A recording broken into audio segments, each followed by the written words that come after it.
बिस्मिल्लाहिर्रहमानिर्रहीम। अस्सलाम वालेकुम नादरीन, आप यूट्यूब चैनल देख रहे हैं, मैं इमरान खान।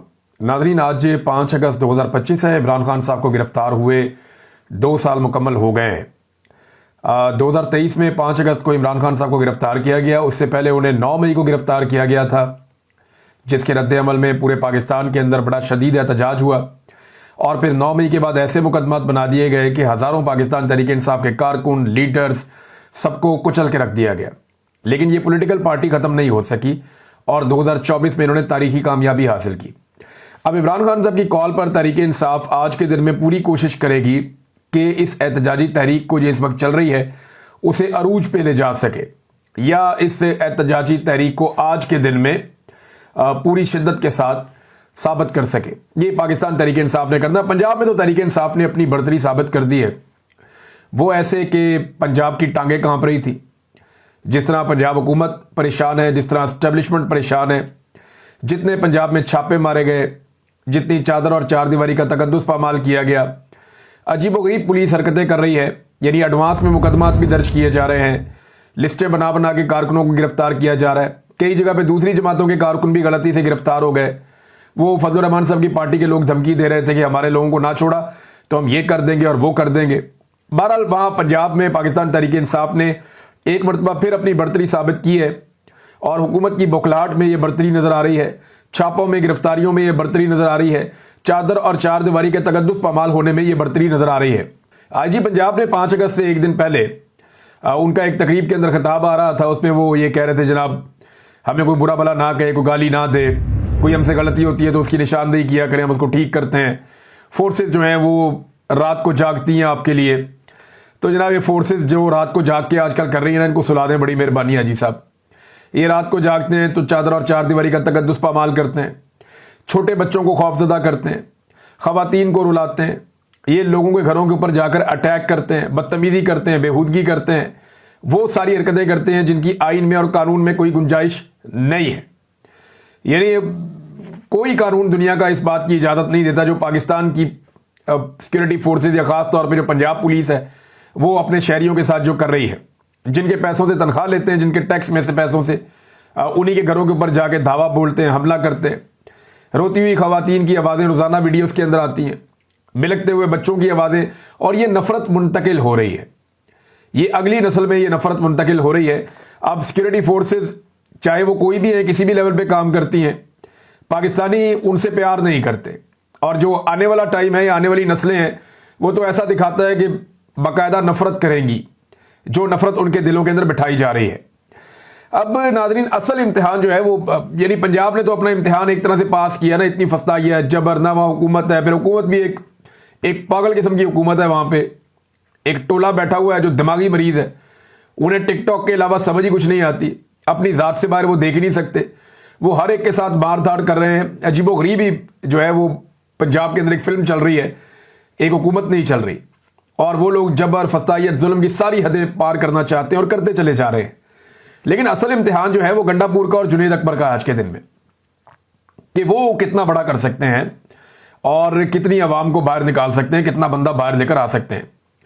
अगर लोग खुद से बाहर निकल आते हैं तो ये एक अलग बात है।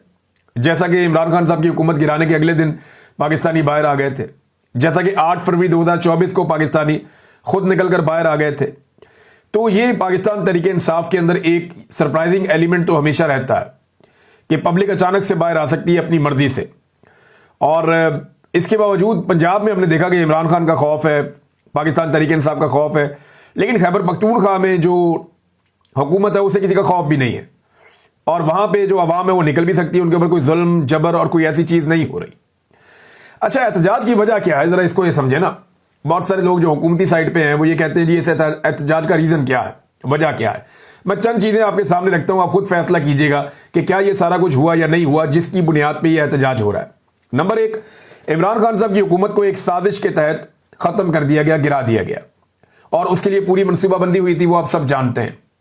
नंबर 2, अवामी रद्द अमल को ताकत से कुचल दिया गया, क्योंकि जब अवाम ने कहा कि ये हुकूमत गलत गिराई है, उनका रद्द अमल आया तो उसे ताकत से कुचला गया।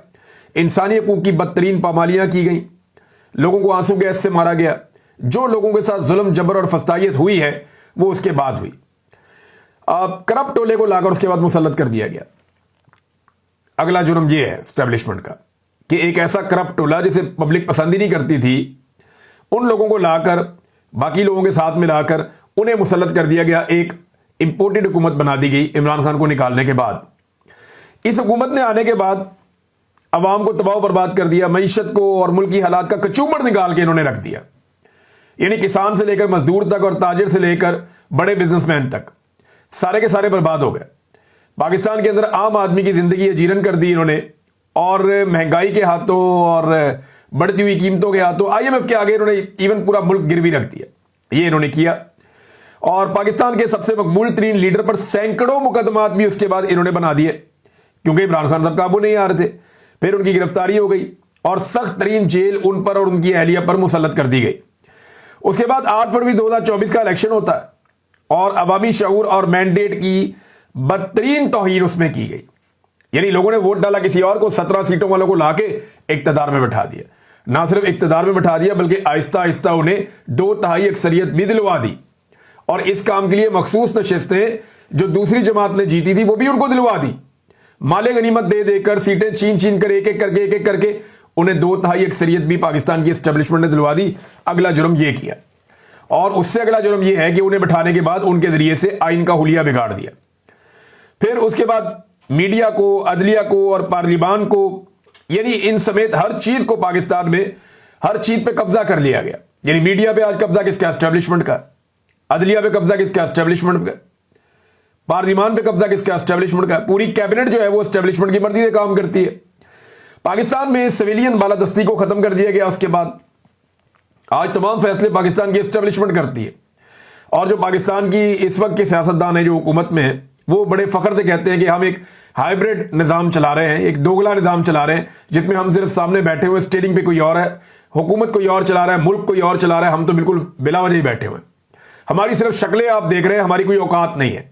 अपने मुंह से बताते हैं कि मोहसिन नकवी साहब की बड़ी मेहरबानी है कि वो वजीर आजम नहीं बन गए, वो चाहते तो हमसे वोट लेकर वजीर आजम भी बन सकते थे। लिहाजा ये इनकी औकात कोई नहीं है। अपने मुंह से कहते हैं कि मुल्क में सिविलियन बालादस्ती खत्म हो गई है, खवातीन और बच्चों पर मुजालिम ढाए गए। इससे पहले ये चीजें हमने ऐसे होती हुई नहीं देखी, लेकिन बदतरीन मजालिम खवातीन पर और बच्चों तक पे ढाए गए हैं। बच्चों को गिरफ्तार किया गया, बार बार किया गया, खवातीन को गिरफ्तार किया गया, उनकी बेहुरमती की गई, उन्हें परेशान किया गया, सड़कों पे घसीटा गया, ये भी इनका जुर्म है। फिर इंसानों को गोलियां मारकर कत्ल किया गया, और एक मरतबा नहीं कई मरतबा किया गया। 9 मई को हुआ, 26 नवंबर को हुआ, और लगातार ये सिलसिला होता जा रहा है। खैबर पख्तूनख्वा में अक्सर लोग एहतजाज के लिए निकलते हैं, सीधी गोली चलती है, लोग शहीद हो जाते हैं। बलूचिस्तान में ऐसे वाकयात हुए हैं, तो ये अफसोसनाक वाकयात भी हो रहे हैं। फिर ये जो रिजीम बना, इसमें ड्रोन हमले नहीं रोके गए, बल्कि ड्रोन हमले किए गए, शिद्दत के साथ किए गए, और दहशतगर्दी को नहीं रोका जा सका। दहशतगर्दी में लगातार इजाफा हुआ है। पाकिस्तान की खारजा पॉलिसी को बैरूनी इशारों का मोहताज बना दिया गया है।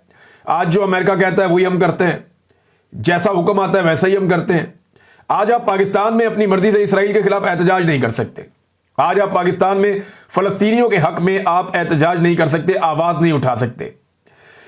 एक और चीज जो की गई पाकिस्तान के साथ, जो एक बहुत बड़ी ज्यादती है, पाकिस्तान के अवाम का इदारों और रियासत पर से एतमाद खत्म कर दिया गया। एक बददिली पैदा कर दी गई। बड़ी तादाद में लोग पाकिस्तान छोड़ छोड़कर चले गए, और आधे पाकिस्तानी लगभग इस वक्त गुर्बत की लकीर से नीचे जिंदगी गुजारने पर मजबूर है। ये इनके वो जराइम हैं जिनके खिलाफ पाकिस्तान में एहतजाज होने जा रहा है। इस एहतजाज में तमाम तबकात को, तमाम लोगों को खड़े होकर हिस्सा लेना चाहिए जो लोग इससे मुतासिर हैं। लेकिन देखना यह कि पाकिस्तानी कब निकलते हैं, क्योंकि एस्टेब्लिशमेंट के खिलाफ निकलने का फैसला पाकिस्तानी जब करेंगे तब पाकिस्तान की सूरत हाल बदलेगी। उससे पहले तो कोई उम्मीद नहीं है। नाज़रीन, एक चीज मैं आपको और बताता हूं। आजाद कश्मीर के अवाम ने, यह खबर आई मेरे पास, मैंने इसकी तस्दीक के लिए राब्ता भी किया अपनी टीम से, तो उन्होंने कुछ चीजें मुझे बताई हैं। नंबर 1, नईम हैदर पंजूथा साहब ने भी इस ट्वीट के नीचे कमेंट किया है, जो आजाद कश्मीर के साबिक वजीर आजम अब्दुल कयूम नियाज़ी साहब ने जो ट्वीट किया उसको जो है वो रीट्वीट किया और उसके नीचे कमेंट किया। फिर साकिब बशीर साहब का भी इसके ऊपर एक को ट्वीट मौजूद है। तो मैं उम्मीद करता हूं कि ये जो ट्वीट है ये खुद सरदार अब्दुल कयूम नियाज़ी साहब का है, जो पाकिस्तान तहरीक इंसाफ के रहनुमा है आजाद कश्मीर के, और साबिक वजीर आजम भी हैं आजाद कश्मीर के। उन्होंने कहा, जी अल्हम्दुलिल्लाह मैं रिहा हो चुका हूं। अवामी ताकत और सोशल मीडिया के दबाव पर ये अनवर सरकार और इनके सहूलतकारों ने घुटने टेक दिए। कल इमरान खान की रिहाई के लिए रैली की क़यादत करूंगा। पार्टी की आदत, PTI, Azad Jammu and Kashmir social media team, मरकजी सोशल मीडिया टीम और तमाम वॉलंटियर्स और सहाफ़ी हजरात का दिल से शुक्रगुजार हूं। ये उनका ट्वीट है, इसके नीचे लोगों ने अपने कमेंट भी दिए। अगर तो ये आज़ाद हो गए हैं, देखिए मैं अगर का वर्ड इसलिए यूज़ कर रहा हूं कि मेरे पास बराह रास्त कोई इन्फॉर्मेशन नहीं है, लेकिन मेरी टीम ने कंफर्म किया कि ये फलां फलां बंदे ने पाकिस्तान तहरीक इंसाफ में इसको सेकंड किया है। तो ये तो फिर अवामी ताकत है ना। एक तरफ देखें, आज़ाद कश्मीर में 24 घंटे के अंदर उन्होंने अपने साबिक वज़ीर आज़म को आज़ाद करवा लिया, जबकि जो पाकिस्तान का इलाका है वहां पे अपने साबिक वज़ीर आज़म को आज़ाद करवाने में 2 साल में कामयाबी नहीं हो सकी। आज़ाद कश्मीर में और पाकिस्तान में क्या फ़र्क है? आज़ाद कश्मीर के लोगों में इत्तफाक है, वो हार नहीं मानते, वो पीछे नहीं हटते, वो अपना मुतालबा पूरा करवाना जानते हैं और वो डंडे के बलबूते पे गले पे अंगूठा रखकर या गर्दन पे गोटा रखकर वो अपना मुतालबा पूरा करवा लेते हैं, चाहे सामने उनके फौज आ जाए, चाहे सामने उनके पुलिस आ जाए, वो हार नहीं मानते। लेकिन पाकिस्तानी जो है वो अगर निकलते हैं तो थोड़ी तादाद में निकलते हैं, और जब खड़े होते हैं तो बाद लीडर उनके साथ खड़े नहीं होते, और जब वो बहुत बड़ी तादाद में निकलते हैं तो फिर लीडरशिप कोशिश करती है कि सारे पहुंच ही ना पाए। ये भी हमने होते हुए देखा बार बार। लेकिन जिस दिन अवाम ने फैसला किया, वो उनको लीडरों की फिक्र नहीं होती आज़ाद कश्मीर में। वो नौजवान निकल आते हैं, निकल के अपना हक ले लेते हैं। उन्हें इस बात की कोई फिक्र नहीं होती कि लीडर किधर गया और लीडर क्यों नहीं आ रहा, फलां लीड क्यों नहीं कर रहा। वो सारे इकट्ठे हो जाते हैं, इवन लीडरों को यरगमाल बना लेते हैं कि बैठो इधर हमारे साथ। देखें ना, अब आज़ाद कश्मीर ये साथ ही है, ये पाकिस्तान है। वहां जो बिजली का यूनिट है वो कई गुना कम कीमत पे मिलती है उनको बिजली। कोई कह रहा था चंद रुपए का यूनिट है आज़ाद कश्मीर में बिजली का, पाकिस्तान में जो है वो 50 रुपए 60 रुपए तक यूनिट जाता है बिजली का। कितना फर्क है। इसी तरह आज़ाद कश्मीर में आटा सस्ता है, पाकिस्तान में आटा बहुत महंगा है। तो ये क्यों है? यहां 25 करोड़ लोग रहते हैं, वहां तो उतने लोग भी नहीं रहते। उनमें इत्तफाक है, इत्तेहाद है, वो इकट्ठे होते हैं अपने मफाद के लिए, फिर अपना फायदा निकालते हैं, हुकूमत के गले पर अंगूठा रखते हैं, और उन्होंने वो बार बार करके दिखाया है। पाकिस्तान में लोग ये कर नहीं पाए, लेकिन मैं मायूस बिल्कुल नहीं हूं पाकिस्तानियों से। जबरदस्त कौम है, जबरदस्त लोग हैं। एक दिन आएंगे, हम देखेंगे, एक दिन आएगा हम देखेंगे कि अपना हक वापस लेंगे। नाज़रीन, जावेद हाशमी साहब ने बताया जी उनके घर के ऊपर भी हमला हो गया, पुलिस अंदर घुस गई, दरवाजे तोड़ के आ जाती है। फिर एक कमरे में खवातीन थी, वहां उनकी बेहरमती की, उनके साथ बदतमीजी की। तो जावेद हाशमी साहब जैसे सीनियर सियासतदान की फैमिली के साथ भी बदतमीजी हो रही है। पाकिस्तान तहरीक इंसाफ के तकरीबन सारे लोग बता रहे हैं कि उनके घरों में छापे पड़ रहे हैं। ऐसा लगता है कि सारी की सारी पुलिस को बाकी सारे कामों से हटाकर सिर्फ इस एक काम पर लगा दिया गया कि बस ये काम करो, और पाकिस्तान तहरीक इंसाफ को दीवार के साथ लगाओ, बल्कि दीवार में चुन दो। ये काम वो कर रहे हैं। अब गुजरावाला से मैं एक वीडियो देख रहा था कि पुलिस वाले खड़े और हथौड़े मार रहे हैं एक घर के बाहर लगे हुए ताले पे, और हथौड़े मार मार के दरवाजा तोड़ने की कोशिश कर रहे हैं कि दरवाजा टूटे और अंदर घुस के गुजरावाला का मकामी रहनुमा से गिरफ्तार कर लें। ये पुलिस की हालत हो गई है। और आईजी कहते हैं इनकी इज्जत करो। भाई कैसे इज्जत करें? वो लोगों की चादर और चारदीवारी का तकद्दुस पामाल कर रहे हैं सिर्फ सियासत के चक्कर में, कि कोई सियासी रैली ना निकल सके। जो आइन जिसकी इजाजत देता है, कानून जिसकी इजाजत देता है, वो काम रोकने के लिए वो हथौड़े लेकर पुलिस पहुंच गई है। रातों को लोगों के घरों में सीढ़ियां लगा के ये घुस जाते हैं। तो ऐसे लोग इनकी इज्जत कैसे करें? देखिए, आजी साहब कह रहे हैं कि लोग गाली देते हैं, तो शुक्र करें लोग गाली देते हैं, गले नहीं पड़ते। खुदा ना खास्ता वो हालात आ गए तो आपको आईजी साहब अब मुसीबत पड़ जाएगी आपके लिए, और मुसीबत बनने वाली है आपके लिए जो आप लोग कर रहे हैं। ये लोग अपने दिल की भड़ास निकालते हैं। जो कुछ नहीं कर सकता वो मुंह से बुरा कहता है, गाली देता है। जो और कुछ नहीं कर सकता वो जहां के बददुआ देता है। और आपने कहा था कि आपको नींद नहीं आती, आईजी साहब को नींद नहीं आती, ये किसी भी जालिम को नींद नहीं आती। एंड ऑफ द डे बहुत सारी चीजें आपके सामने आती हैं। अच्छा नाज़रीन, पाकिस्तान में ना एक अजीबोगरीब चीज चल रही है। जो फौजी रिटायर होता है ना, उसकी पहले से नौकरी पक्की कर दी जाती है। सीनियर ऑफिसर जो भी रिटायर होता है, यहां पे एक lieutenant general retire Mohammad Saeed, इन्हें चेयरमैन वापडा तैनात कर दिया गया। काबीना ने इसकी मंजूरी दे दी है, वजीर आजम ने इसकी मंजूरी दे दी है, और नोटिफिकेशन भी जारी हो गया। अब आप अंदाजा करें ये मुल्क किस तरफ चल रहा है। कोई सिविलियन सुपरमेसी का नाम ही नहीं। यानी इसका मतलब सारे सिविलियन कीड़े मकोड़े हैं, ब्यूरोक्रेट भी फारग है सारे। पाकिस्तान में कोई इतना पढ़ा लिखा ब्यूरोक्रेट नहीं था जो इस सिविलियन ओहदे के ऊपर बैठकर इस निजाम को चला सकता। एक रिटायर फौजी को लाकर यहां बैठाना जरूरी था। भाई काबिलियत क्या होती है? फौजी की काबिलियत लड़ाई में है, फौज में है, वो अपना वहां पे काम कर सकता है। हाउ इज इट पॉसिबल कि एक फौजी रिटायर हो गया, उसको लाकर अब इस महकमे में बिठाओ, ये वाला काम ये करके देगा? कैसे? बिजली बनानी है भाई वहां पे, वो वापडा का महकमा है। वापडा का चेयरमैन वो आदमी होगा जो एनर्जी को, इन चीजों को समझता होगा, जिसने जिंदगी इन चीजों में गुजारी होगी, या कोई ऐसा ब्यूरोक्रेट होगा जो इन चीजों के बारे में जानता होगा, या नीचे से तरक्की करता हुआ कोई आदमी आएगा ऊपर से लाके। यानी मुझे बहुत हैरत होती है, हर सीट के ऊपर एक आधा जर्नैल बिठा दिया। बल्कि यहां एक खबर मेरे पास थी, बड़ी इंटरेस्टिंग खबर है। सीनियर सहाफी हैं जी जाहिद गशकोरी साहब, इनकी खबर के मुताबिक, एक तहकीक के मुताबिक 169 सिविलियन इदारों में 450 से जायद रिटायर्ड या हाजिर सर्विस फौजी अफसरान को तैनात किया गया है।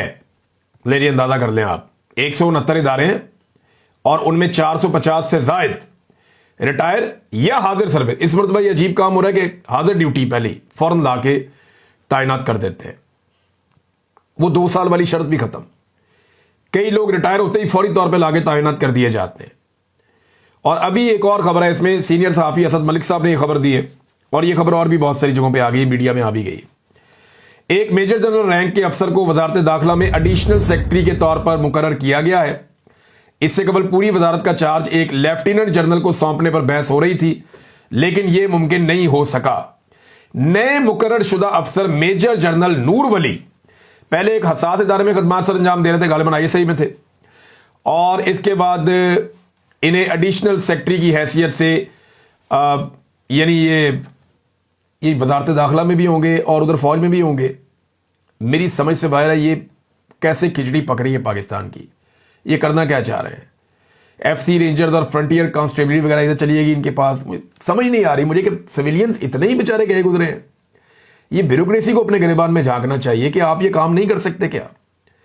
यानी जो ऐसा हो सकता है कि कोई ब्यूरोक्रेट है, उसको उसकी काबिलियत की बिना पर ले जाके मेजर जनरल बना दिया जाए, या उसे फौज की किसी कोर की कमांड दे दी जाए, या उसे जो है वो भिजवा दिया जाए कि जनाब फलां फलां बॉर्डर अब आपके जिम्मे है, या उसे पाकिस्तान एयरफोर्स का चीफ लगा दिया जाए, या उसे एयर कोमोडोर लगा दिया जाए, या उसे ले जाकर जो है वो chief of the joint staff बना दिया जाए कि जनाब बड़ा काबिल आदमी है, लाओ इसको यहां पे ये लगा देते हैं। भाई जब फौज के महकमे में बाहर के बंदे नहीं आ सकते, तो बाहर के महकमों में फौज के बंदे कैसे आ जाते हैं? दोनों का जमीन आसमान का फर्क है। उनकी ट्रेनिंग लड़ने की है, उनके अपने काम है, वो अपने कामों में माहिर है। इनकी ट्रेनिंग ही किसी और बात की है। अब मुझे समझ नहीं आ रही है पाकिस्तान को कैसे ये लेकर आगे चल रहे हैं, इस तरह तो नहीं होता। अच्छा नाज़रीन, एक और चीज है, अमेरिका भारत को बार बार शर्मिंदा करता है। 5 तैयारे गिर गए इंडिया के साथ ये हुआ वो हुआ।